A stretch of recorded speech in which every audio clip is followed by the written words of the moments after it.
मुंबईत पुलांवर आणि रस्त्यांच्या दुभाजकांवर लावण्यात आलेले डिजिटल होर्डिंग्ज हे वाहन चालकांसाठी धोकादायक ठरत आहेत. बांद्रा खेरवाडी पादचारी पुलांवरील LED होर्डिंग्ज हे सुरक्षेच्या दृष्टीने गंभीर चिंतेचा विषय बनलाय. RTIद्वारे करण्यात आलेल्या तपासणीत या होर्डिंग संदर्भातील महत्त्वाची कागदपत्रे जसे की संरचनात्मक सुरक्षितता अहवाल, स्थिरता प्रमाणपत्रे, मंजुरी नोंदी आणि निविदा प्रक्रियेची माहिती उपलब्ध करून देण्यात आलेली नसल्याचा आरोप करण्यात आलाय.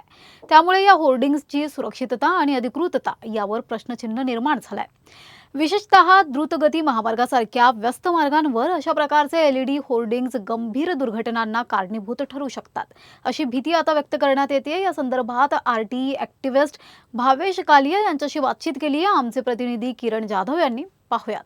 माझ्यासोबत सध्या RTI ॲक्टिव्हिस्ट भावेश कालिया, जे स्वतः एक RTI ॲक्टिव्हिस्ट असून सुद्धा एक समाजसेवक आहेत, ज्यांनी अनेक मुंबईत होणारे इल्लीगल ॲक्टिव्हिटीजचा पर्दाफाश केलेला आहे.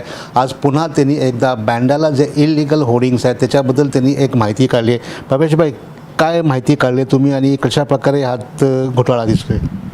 सर नमस्कार, मैं आपको आपके चैनल के माध्यम से बताना चाहता हूँ कि ये जो होर्डिंग है यहाँ पे एक बांद्रा कलानगर के हाईवे पे, वेस्टर्न एक्सप्रेस हाईवे के बीच में इन्होंने एक ये MSRDC के अंडर में आता है. MSRDC ने ये होर्डिंग दिया है प्रोएक्टिव कंपनी के नाम पे, बिना टेंडर, बिना कोई पेपर वर्क और बिना किसी के. और मैंने जब RTI डाला, इसके बारे में बातचीत करने की कोशिश की, तब मुझे उन्होंने बुलाया ऑफिस में डॉक्यूमेंट इंस्पेक्शन के लिए. मैं इंस्पेक्शन के लिए 21 अप्रैल 2026 को मुझे 11:30-12 बजे उन्होंने बुलाया था इंस्पेक्शन के लिए. मैं वहाँ पे जब गया तो पूरी फ़ाइल मैंने देखी. उस फाइल में मुझे 2-3 पेज दिखे जिसमें क्लियर उन्होंने लिखा है कि ये होर्डिंग हम बिना टेंडर के इनको दे रहे हैं. मैंने उनसे वो पेज की रिक्वेस्ट की थी कि मुझे ये पेपर चाहिए, तो मैडम ने कहा था आप अभी कोई फ़ोटो नहीं ले सकते हैं पेपर का, आप हमें पेपर लिख के दे दीजिए, आपको क्या क्या चाहिए हम आपको बाद में देंगे. और उन्होंने एक्सेप्ट किया था कि हाँ इसका टेंडर नहीं हुआ है, हम आपको ये भी लिख के देंगे कि इसका टेंडर नहीं हुआ है, हमने बिना टेंडर दिया है. लेकिन 10-15 दिन बाद जब उन्होंने मुझे कॉल करके बोला आपकी डॉक्यूमेंट सब रेडी है, आप बंदे को भेज के अपना पेपर कलेक्ट करवा लीजिए, तो मैंने मेरे रिप्रेजेंटेटिव को भेजा था वहाँ पर. तो उन्होंने 24 पेपर में मुझे दिए फ्री ऑफ कॉस्ट, पैसे नहीं लिया मेरे से. लेकिन उस 24 पेपर में वो पेपर नहीं था. तो जब मैंने कॉल करके बोला कि इसमें वो जो मेन पेपर है जिसमें लिखा था कि इसमें ये बिना टेंडर के हम दे रहे हैं, तो वो बोलते नहीं वो पेपर सर मिल नहीं रहा है, तो इसलिए हमको जो जो डॉक्यूमेंट हमको लगे आपको देने हैं वही हम आपको देंगे. उन्होंने मुझे वर्क ऑर्डर दिया है, स्टेबिलिटी स्ट्रक्चर ऑडिट का रिपोर्ट दिया है, लेकिन वो एक पेपर नहीं दिया जिसमें ये टेंडर होके इनको दिया गया है. दूसरा स्ट्रक्चर ऑडिट का जो रिपोर्ट है स्टेबिलिटी का, तो उसमें भी इन्होंने क्या किया है, 3 का ही मुझे दिया है, जबकि वहाँ पे 4 होर्डिंग है बैक टू बैक. और उसमें जो सर्टिफिकेट है वो एक ही सर्टिफिकेट रिपीट कर करके जेरोक्स कर करके इन्होंने लगाया हुआ है. सर वो होर्डिंग इतना ख़तरनाक है, आप देखिए पूरे हाईवे पे कहीं पे भी बीचों बीच डिजिटल होर्डिंग अलाउ नहीं है. पहले MSRDC ने सेम वॉलअप वाले को दहशत चेक नाके पे ऐसा होर्डिंग अलॉट किया था, जिसके लिए हमें हाई कोर्ट जाना पड़ा और हाई कोर्ट के ऑर्डर के बाद उसे निकालना पड़ा उन्हें. अब ये दूसरा बांद्रा पे इन्होंने दिया है.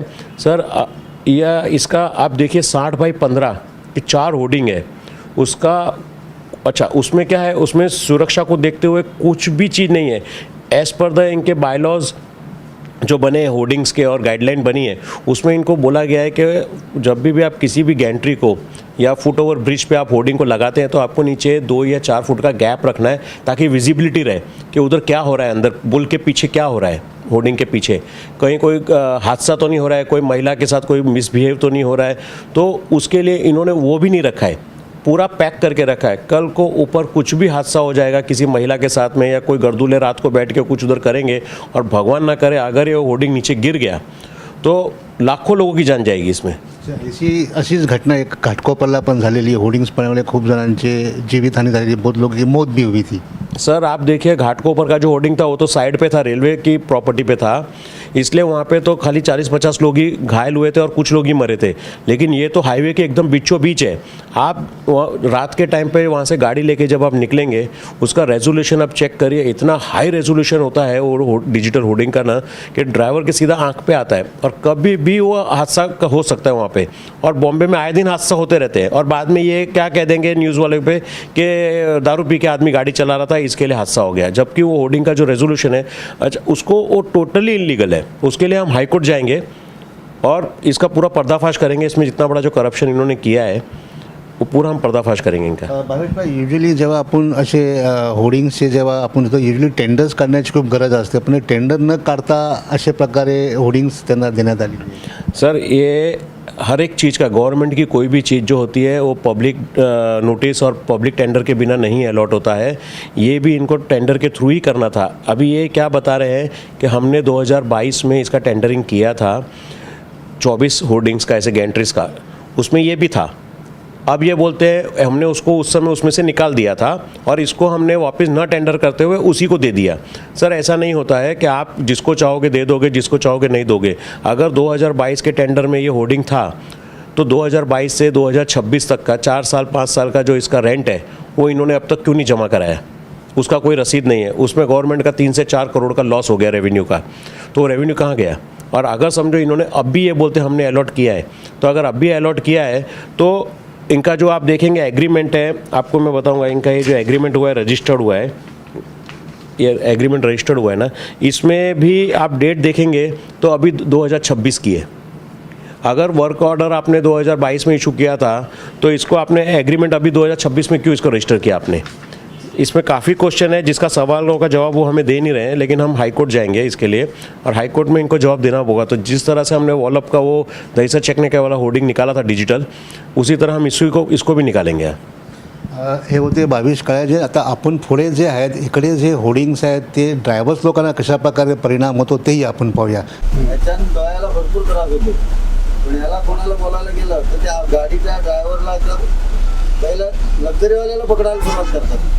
पोलीसवाले त्याच्याकडे लक्ष घालत नाही, त्यांच्याकडे लक्ष घालतात। गाडीच्या याला लाईट जर लावली वाईट तरी पोलिसांना त्रास होतो, पण या डिस्किनचा त्यांना त्रास होत नाही। अशी कंडिशन आहे। काय वाटतं बंद झालं पाहिजे कशा प्रकारे? हे बंद झालं पाहिजे, तुम्ही लावा, पण त्याचा प्रकाश तरी कमी करायला पाहिजे थोडा तरी। तसं कोण करायला, आपल्या गाडीवाल्यांचा विचार कोण करतच नाही आहे तसं म्हटलं। Thank you. पता क्या कहेंगे, ये जो एलईडी लगी हुई है, एलईडी लगी हुई बांद्रा खेरवाड़ी में, इससे एक्सीडेंट होने का चांस है। हम लोग गुजरते हैं तो चमक आती है एलईडी से, खतरा तो है इससे। क्या लगता है आपको, क्या उम्मीद है, क्या करना चाहिए? भाई इसको तो बंद करना चाहिए, निकालना चाहिए। काफ़ी एक्सीडेंट होने के बड़े चांसेस चांस है। आपको आंखों में तकलीफ होती रहती है? तकलीफ तो होगा ही, चमक आएगी। पेग आप आ रहे हो, चमक आया, आपका ध्यान भ्रमित हुआ, कहाँ चमक आया, किधर चमक आया, भ्रमित हो, एक्सीडेंट का चांस तो है।